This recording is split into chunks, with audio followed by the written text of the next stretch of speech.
The sun was still rising behind the Carolina pines when I pulled up the gravel driveway, dead tired from a 2-day fishing trip and smelling like catfish guts and stubbornness. I was ready for nothing more than a shower, a slice of peach pie, and maybe a quick nap in the hammock I'd strung between my old pecan trees. But as I rounded the corner of the house and looked out over my backyard, I damn near dropped the bait cooler. My garden was gone. In its place stood a full-blown wedding altar, draped in white silk and plastic roses, surrounded by rows and rows of white folding chairs. A string quartet was tuning their instruments under a pop-up tent, and someone had installed a champagne bar where my tomato beds used to be. I stood there, stunned, mouth half open like a broken mailbox. Either I died out on that lake, I muttered, or someone's gettin' married on my beans. Just then, a young woman in heels and a matching lavender dress jogged past me, clutching a clipboard and yelling something about the flower arrangements being 10 minutes late. She didn't even glance in my direction. A few of my neighbors waved at me from their chairs like I was the groundskeeper. One of them, Greg from 2 houses down, actually asked if I could grab him a lemonade. I was too baffled to answer. That's when she came strutting out from behind the altar like the Queen of England herself. Cheryl Cranford, president of the HOA, owner of a smile as fake as her eyelashes, and the kind of woman who talked like every sentence should be framed and hung in a rulebook. She had a rhinestone visor on her head, a walkie-talkie clipped to her belt, and that deadly little clipboard clutched in her French manicured claws. "Oh, Jake," she chirped, swanning over like this was all perfectly normal. "You're back early. We weren't expecting you until tomorrow." I stared at her. "Cheryl, why is there a wedding in my yard?" She blinked like I'd asked her to explain gravity. "It's Ashley's big day. My daughter, remember? We needed a venue with rustic charm and soft southern light. Your backyard has the perfect exposure. It also has my shed, my sprinkler system, and my damn garden." She waved that off like I was talking about squirrels. "Relax. We didn't touch the weird herbs. We just needed the space for ambience. The photographer said the golden hour hits your oak tree perfectly. You'll thank us when you see how it turns out. Just stay out of frame." I don't remember walking away, but somehow I ended up on my porch, bourbon in hand and rage climbing up my spine like ivy on a brick wall. My whole backyard, my land, had been hijacked like it was a public park. No warning, no request. Just a full invasion, complete with caterers, florists, and a 12-piece wedding band now arriving with amp. I called the sheriff. They said it was a civil matter. I called the county assessor. They said the property had been incorporated into the HOA jurisdiction 10 years ago, and any dispute would have to go through the HOA board. I called the board. Straight to voicemail. Cheryl had played a game, and I was the poor sap who didn't realize I'd been drafted. Apparently, there was some obscure clause in the HOA charter about shared communal space usage under special community events, and she had twisted it into justifying the complete takeover of my land. Easement privilege, she called it. I called it trespassing with extra audacity. That night, as the rehearsal dinner buzzed with flute glasses and fake laughter, I sat on the porch and watched my property become a backdrop for people who wouldn't even make eye contact with me. One of the guests asked if I was the gardener. Another one handed me their keys and asked if I could move their BMW up the driveway. Cheryl just smiled and told everyone I was the local character. I smiled back and nodded. Because sometimes, when people mistake silence for weakness, they forget what a quiet man can do when he's mad. Around 10 p.m., when the noise finally died down and Cheryl's army of wedding planners marched back to their rental cars, I walked down to the edge of my yard and looked at the space where my tomato plants had once thrived. I thought of my wife, God rest her, and how she used to string lights through those same trees for our anniversary dinners. How she loved this land, wild edges and all. How she always told me, when people crossed your lines, don't shout, just build a better fence, or invite bigger friends. I lit a cigar and took one long draw. The next morning, I put on my boots, grabbed my phone, and drove 15 minutes down Highway 9 to a place called the Rusty Sprocket. It wasn't much to look at, just a bar and grill with patched-up siding and a chain-link fence around a dusty lot full of motorcycles. But inside? That's where the Real America lived. These were my people. Bikers, veterans, misfits, gearheads, and good folks with no patience for pretentious HOA nonsense. The kind of folks who respected property lines, and raised hell when they were crossed. I pushed open the door, nodded to the bartender, and raised my voice just enough. "I've got a backyard," I said. "And someone's hosting a wedding on it tomorrow without my permission. Anyone want to help me decorate?" Every head in that bar turned toward me. And then, slowly, one of them grinned. A woman with a mohawk and a vest full of patches leaned forward and said, "You want loud, funny, or unforgettable?" I smiled. "Why not all three?" They laughed. Someone banged a beer bottle on the counter. Another guy, Tiny they called him, though he looked like he could lift a Harley, stood up and said, "You just tell us when to show up. We'll bring the party favors." As I walked out of the Rusty Sprocket, the sun hit just right through the trees again. Golden hour, as Cheryl had called it. She was right about one thing. My backyard did make a beautiful venue. But if she thought her daughter's wedding was going to be picture-perfect, she hadn't counted on the Harley Choir. And I had every intention of making her regret it. The morning of the wedding dawned crisp and clear, like the weather itself wanted a front-row seat to the chaos about to unfold. Birds chirped innocently in the trees lining Mitchell Acres, entirely unaware that their peaceful morning was about to be accompanied by the guttural rumble of V-twin engines. I stood on my porch sipping coffee, watching as the white tents were erected again in my backyard. Cheryl's army of vendors returned in full force. Hairdressers, photographers, floral decorators, and a caterer whose van had the nerve to park halfway into my garden without so much as a knock. My fence line meant nothing to these people. To them, my yard was just a rustic canvas, and I was the old man they planned to edit out of the wedding photos. I didn't say a word as they scrambled around, adjusting flower placements and barking orders into walkie-talkies. I didn't need to. The gears of my plan were already turning. Down the road, a dozen motorcycles were being polished, patched denim vests shaken out, and boots stomped clean of yesterday's dust. I had given the bikers a simple message. Arrive at 2 o'clock sharp, dress like yourselves, and bring the noise. Cheryl, meanwhile, was in peak form, circling like a hawk, clipboard flapping in hand, headset firmly strapped to her head, as if she were directing a military operation rather than her daughter's wedding.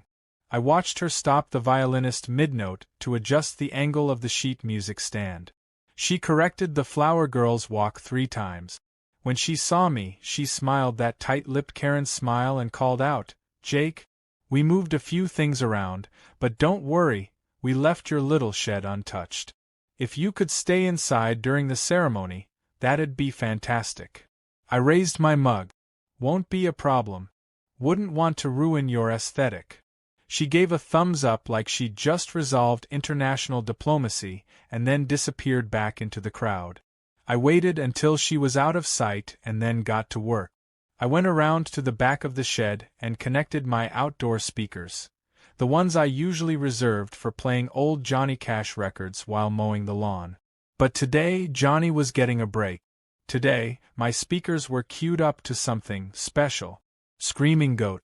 Dozens of sound clips, all of them screeching in various keys and pitches. Just a little ambience to warm them up before the real guests arrived. By early afternoon, guests in pastel suits and floral dresses began to flood into the yard, sipping champagne and pretending not to notice the faint stench of freshly tilled earth underneath their dress shoes. They posed for pictures in front of my oak tree, completely ignoring the private property sign that had clearly been moved behind a potted hydrangea. I smiled and kept playing the polite fool. Every now and then I'd wave, and they'd wave back like I was part of the landscaping. At exactly 2 o'clock, a sound rumbled in the distance. Low, rolling thunder that grew louder by the second. Glasses of champagne trembled. Cheryl looked up from her checklist, brow furrowed. Then the first motorcycle rounded the corner. Followed by another. Then a dozen more. They came in staggered formation, engines roaring like a beast had woken up in the woods. Men and women in black leather, chains, sunglasses, tattoos. One guy wore a Viking helmet. Another had a pet parrot on his shoulder. A woman in a born-to-be-mild shirt roadside saddle, sipping iced tea like she was on her front porch. The guests froze. Someone gasped. Cheryl dropped her clipboard. The motorcycles lined up along the edge of my property, tires crunching softly against the gravel. Not a single one crossed into the official wedding zone. They were perfectly legal. Perfectly loud. I stepped down from my porch and walked up to their leader, Big Mike, a mountain of a man who once arm-wrestled a bear for charity and had the scars to prove it. He grinned and handed me a speaker mic. "You ready to start the show, Jake?" "Oh, I was born ready," I said. I flipped the switch on my remote and every speaker in the yard burst to life. Not with music, but with synchronized goat screams. The sudden chorus of bleating chaos startled everyone. The flower girl dropped her basket. The violinist threw his bow. Cheryl clutched her chest like she'd been shot with a tranquilizer dart. People started murmuring, spinning around in confusion. Then, over the goat symphony, came a second wave. The biker choir. 20 voices belting out the most metal rendition of "Here Comes the Bride" that had ever been heard this side of Nashville. Electric guitars blasted from hidden amps I'd stashed behind my shed. Drums pounded like thunder. A bald man with a ZZ Top beard screamed a solo that made 2 pigeons fall out of a tree. Cheryl sprinted toward me, heels stabbing divots into my lawn, veil flapping behind her like a panicked ghost. "What are you doing? This is a private wedding." I shrugged. "Not according to your easement clause. Just enjoying the shared aesthetic ambience." She was turning red now, sputtering something about noise ordinances and emergency citations. "You are violating the sanctity of this event." "Oh, you mean like when someone hijacks a man's yard without permission and installs a mimosa bar next to his compost heap?" Her mouth opened, then closed. She turned to the sheriff, who had arrived due to a noise complaint, but after seeing the setup, merely tipped his hat at me and leaned against his cruiser with a grin. I stepped aside to let a group of bikers through. One had a tray of hot dogs, handing them out to guests who looked torn between horror and hunger. Kids were laughing. Teens were recording everything on their phones. Cheryl's son-in-law tried to stop the guitarist, but the man just nodded politely and turned the amp to 11. The climax came when one of the bikers, Donna, a former opera singer turned mechanic, stood at the front and belted out a high C that shattered a champagne flute and brought the entire yard to a stunned silence. Even the goats stopped. Then the applause started. From the back, a slow, ironic clap from one of the guests. Then another. And then laughter. Because once the absurdity hit full saturation, people couldn't help but embrace it. They took selfies with the bikers. The flower girl high-fived a tattooed giant. Even the wedding photographer gave up and started taking action shots of the chaos. Cheryl disappeared into her rented tent, screaming into her walkie-talkie like a general losing a war she thought she'd already won. But the wedding rolled on. Her daughter didn't even seem upset.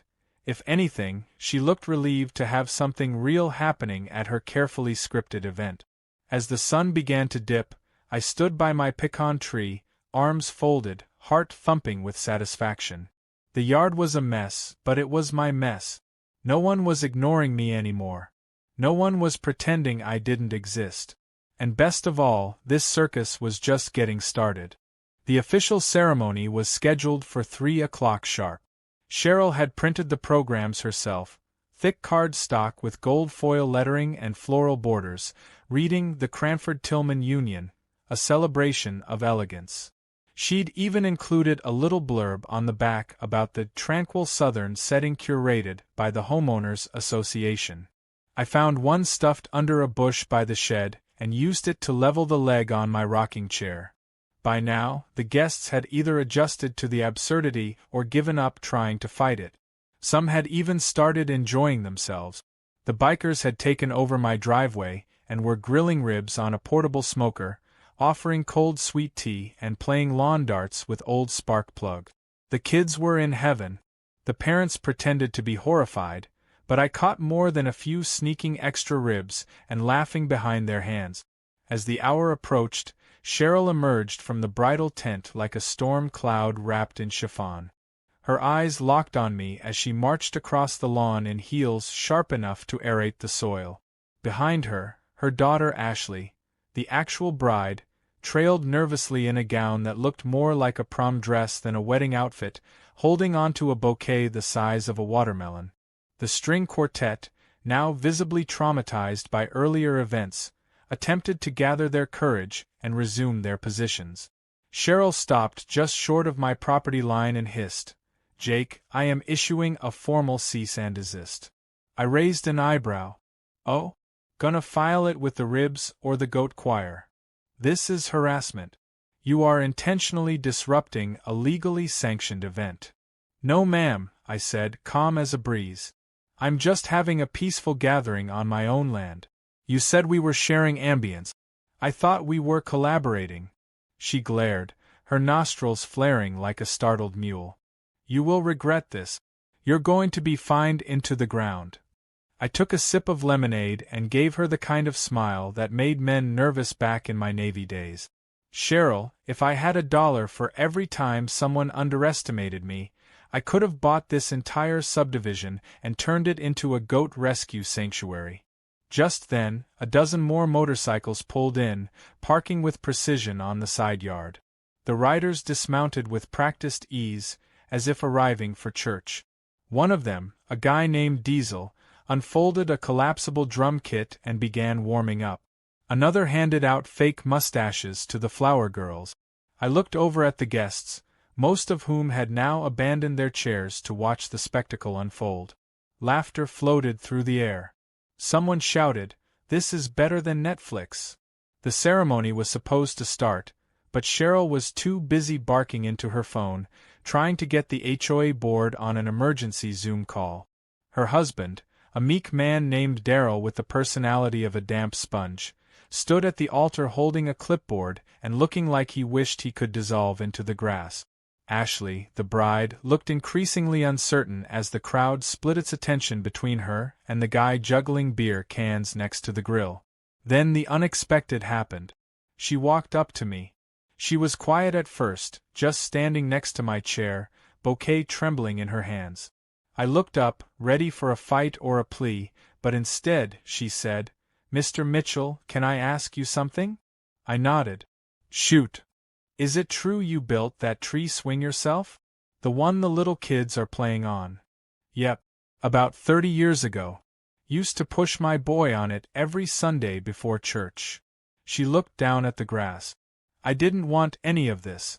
The tents, the photographers, the matching seat covers. I just wanted to get married and not feel like a show pony." I tilted my head. "Then why let your mama run the circus?" She sighed. "Because she's been planning this since I was 10. And she always gets what she wants. Only if people let her." There was a long silence between us. Then she smiled, small and real. "You're kind of a legend in this neighborhood." I chuckled. "Well, legends usually come with a warning label." Without another word, she turned back toward the crowd, ripped off her veil, and tossed the bouquet over her shoulder. It landed on the grill with a sizzle. The bikers erupted in cheers. Cheryl screamed something about contamination and collapsed into a lawn chair. Ashley walked up to her groom, took his hand, and said, "Let's get married under the pecan tree. The swing makes a better backdrop anyway." And that's exactly what they did.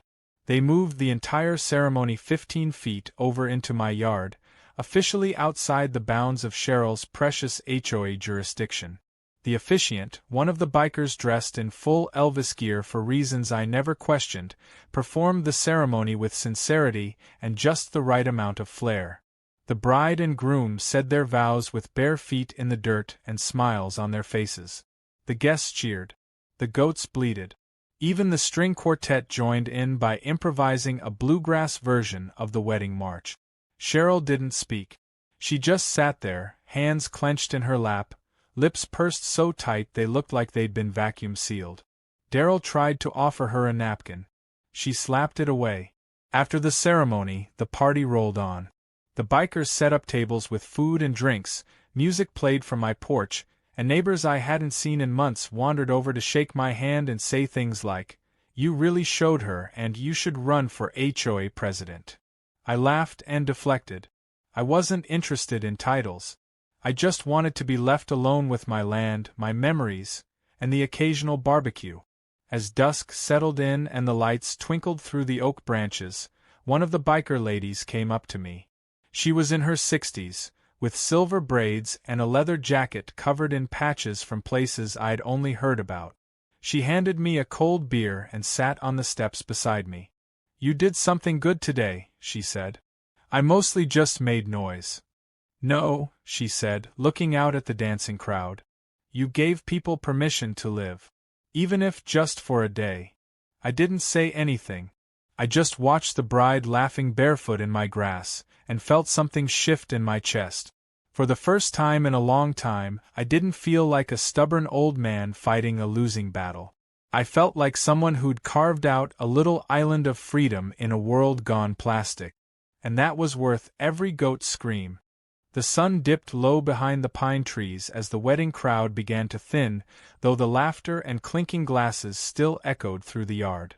Kids ran barefoot through the grass, wedding guests shared ribs with bikers, and somewhere near my old shed, 2 women, one in pearls, one in leather, were dancing like they'd just remembered how. But peace, I knew, was temporary. Cheryl wasn't finished. She never was. Somewhere behind that frozen smile and helmet of hairspray was a woman plotting the mother of all comebacks, and it didn't take long before her wheels started turning again. Around 7, just as Big Mike began telling the story of how he once outran a tornado on a Harley, a white SUV with the HOA logo stenciled on the door pulled up to the curb like a declaration of war. Out stepped Marty Colton, the HOA board's so-called compliance officer, wearing a tie too tight for the heat and a clipboard like it was a badge of honor. He walked up the driveway, adjusting his glasses, clearly trying to look like authority personified, but coming off more like a lost accountant at a county fair. He cleared his throat and called out, "Mr. Mitchell?" I nodded from my porch chair, beer in hand, surrounded by 3 dogs, 2 bikers, and a karaoke machine someone had dragged out of a sidecar. Marty glanced nervously around before taking a deep breath and reading from his clipboard. "This is an official notice from the Pine Valley Homeowners Association. You are in violation of Section 14, Article B, unauthorized gatherings without board approval. You are hereby fined $5,000 for noncompliance and disruption of neighborhood standards." I raised my eyebrows, leaned forward, and said, $5,000? You want me to write that on a goat or you prefer a pig? Marty blinked. "Excuse me." Before I could answer, Cheryl stormed up beside him, back in full battle mode.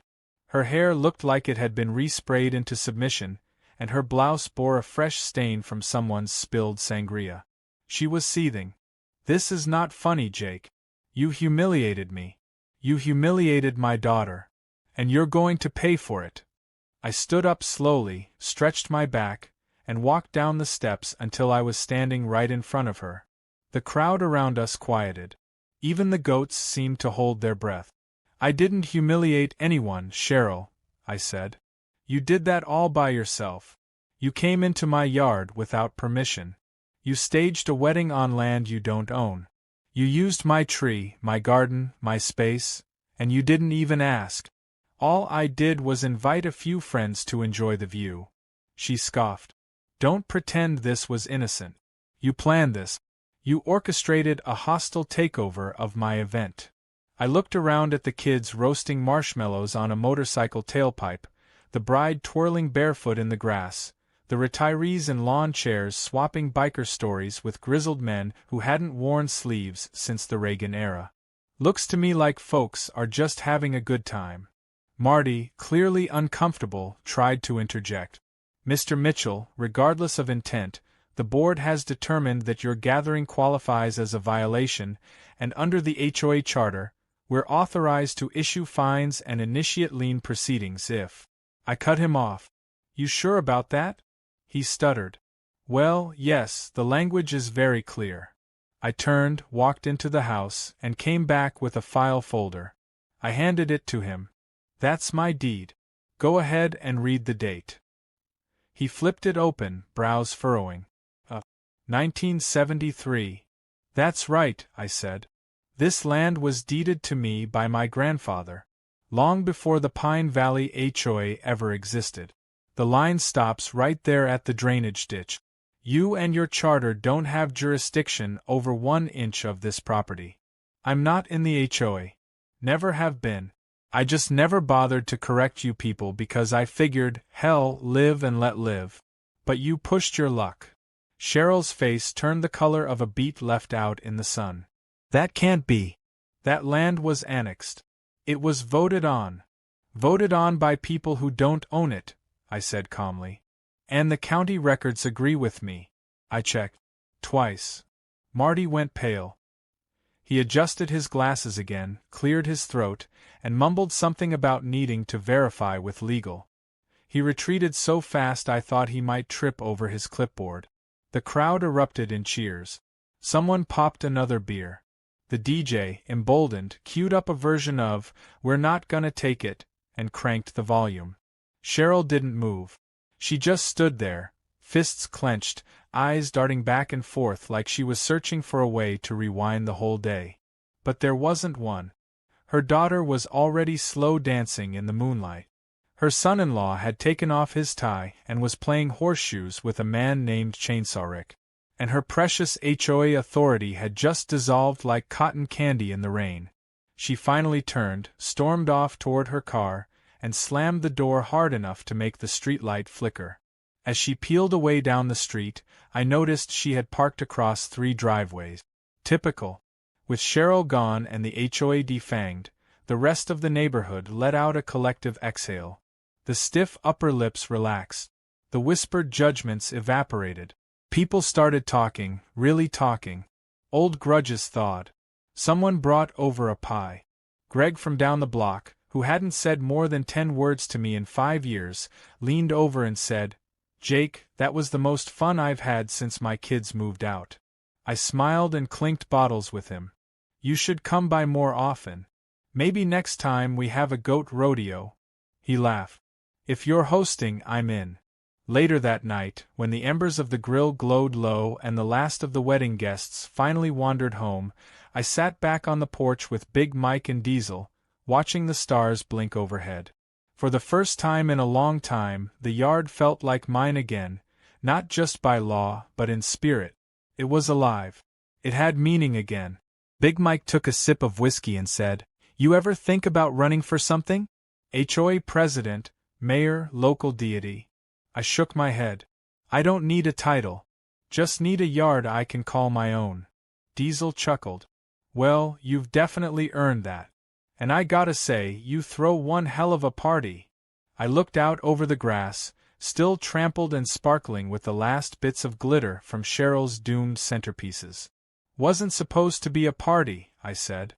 "Just supposed to be a reminder." "Of what?" I leaned back in my chair and watched a goat climb onto the swing and gently rock back and forth. "That some things can't be stolen. Not without consequences." By the time the sun rose the next morning, there wasn't much left of the chaos, at least not on the surface. The tents were gone, the chairs had vanished, and the string quartet had made their quiet retreat sometime after midnight, possibly still humming the outlaw version of "Here Comes the Bride." What remained was a yard full of footprints, a few beer bottles tucked behind flower beds, and a lingering sense that something extraordinary had happened here. My pecan tree stood tall as ever, its swing gently swaying in the breeze, as if nodding at the memory of a wedding that was never meant to happen this way, and yet, somehow, turned out exactly right. I stepped out onto the porch with my coffee and looked around. The place smelled like charcoal and wildflowers, and the grass was just starting to forgive the abuse it had endured. Out by the shed, a couple of the biker folks were still sleeping under a makeshift tarp, snoring like bears in winter. One of the goats, Freckles, the small spotted one, had found her way onto the porch and was chewing the corner of a paper plate like it owed her money. I nudged her with my boot. "You partied harder than half the guests," I said. She blinked at me, unbothered. The cleanup didn't bother me. After years of maintaining this land, I'd seen worse. Storms, wild pigs, even that one time a drone dropped a box of meatballs into my garden during a 4th of July mishap. What mattered wasn't the mess. It was the change. The neighborhood had shifted, quietly but clearly. The lines that had been drawn in stone by the HOA and their rigid little rules now looked more like suggestions. It wasn't just me who'd stood up to Cheryl. It was all of us. The quiet neighbors. The fence-sitters. The ones who always smiled politely but kept their heads down. Last night we all remembered that we had voices and, more importantly, choices. Just before noon, a group of neighbors started showing up. Uninvited, unannounced, but welcome all the same. Greg brought coffee and donut. Sandra, who hadn't spoken to me since I built a scarecrow she called grotesquely aggressive, showed up with a broom and a casserole. Even old man Whitaker, who once tried to fine me for leaving my hose uncoiled, came limping across the lawn with a trash bag and a sheepish grin. We didn't say much at first. We just started cleaning. Quiet, steady, neighborly work. No meetings. No minutes. Just hands in the dirt, laughter in the air, and a shared understanding that maybe the rules hadn't been working for any of us. By mid-afternoon, the yard looked better than it had in months. Someone had replanted the flower bed. Someone else patched a broken piece of fence I'd been meaning to fix. And right there under the pecan tree, where Cheryl's altar had once stood like a monument to vanity, I dug a small hole and planted a young maple sapling. I didn't make a speech or call anyone over. Just knelt down, packed the dirt, and set a little garden gnome beside it, the same one my wife had painted years ago with chipped eyes and a crooked smile. For a moment, the noise of everything else faded away, and I just sat there, hand on the soil, feeling the roots settle into place. Then came the unexpected. I was still brushing dirt from my jeans when a loud rumble rolled up the road again. Another motorcycle, but not one I recognized. It pulled into the driveway, a lean silver machine with saddlebags and chrome so polished you could see your regrets in it. The rider took off her helmet and I blinked in surprise. It was Donna, the silver-braided biker from the night before, the one who'd sung that operatic high note that shattered Cheryl's final shred of dignity. She grinned and walked up to me, holding a small envelope. "You busy next weekend?" "Depends," I said, taking it. "Am I fixing a carburetor or breaking up another HOA wedding?" "Neither," she said. "You're officiating mine." I laughed, thinking she was joking, but her eyes said otherwise. "I'm serious," she said. "Me and Tess have been talking about tying the knot for years. Figured if anyone knows how to host a wedding with soul, it's you. And your yard has better vibes than any chapel we've seen." I opened the envelope. Inside was a handwritten invitation that simply said, "Love, leather, and lemonade. Saturday at 5. Dress code, you." For the first time in years, I felt something stir in my chest. Not just pride. Not just rebellion. But connection. Purpose. I looked at the tree we'd just planted, then back at her. "I'd be honored," I said. As she rode off, kicking up dust and waving like a queen on a parade float, I turned back to the yard. This patch of stubborn land, this thorn in Cheryl's side, had become something bigger than me. It had become a gathering place, a rebellion headquarters, a sanctuary for those who still believed in being neighborly without needing a regulation to do it. And if that meant a few more goats, a few more barbecue stains, and the occasional wedding under the pecan tree, then so be it. Later that evening, just as I was putting away the last of the folding chairs someone had returned from who knows where, a letter arrived. No envelope. Just a single folded page taped to my door. It was from Cheryl. The handwriting was tight and formal, like someone writing a resignation letter with a ruler under their hand. It read, "Mr. Mitchell, effective immediately, I am resigning from my position as president of the Pine Valley Homeowners Association.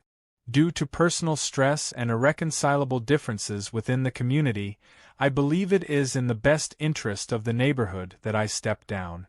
I will be taking time to focus on self-care and reflection. Sincerely, Cheryl Cranford." There was no apology, no acknowledgement, just an exit, and yet it felt like the sweetest note I'd ever received. I folded it carefully and stuck it on the fridge, right next to a picture of my wife holding a tomato the size of her head. She always said I had a talent for growing things.